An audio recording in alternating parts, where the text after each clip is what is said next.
বন্ধুরা, পানা পানা হচ্ছে, পানা বেল পানা।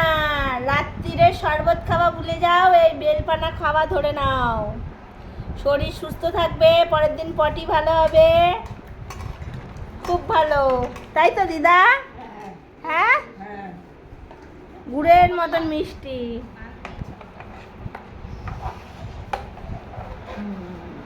আরো এর মধ্যে কি কি পড়বে? দইয়ের হাঁড়িটা দেখা। কত জল মিশাচ্ছিস তুই?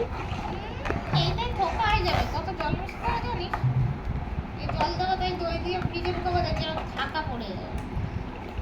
এত কথা বলছি না, চুপ করে ওখানে বসে আছো, বসে থাকো, একটা কথা বলবো না। চুপ, গালে আঙুল।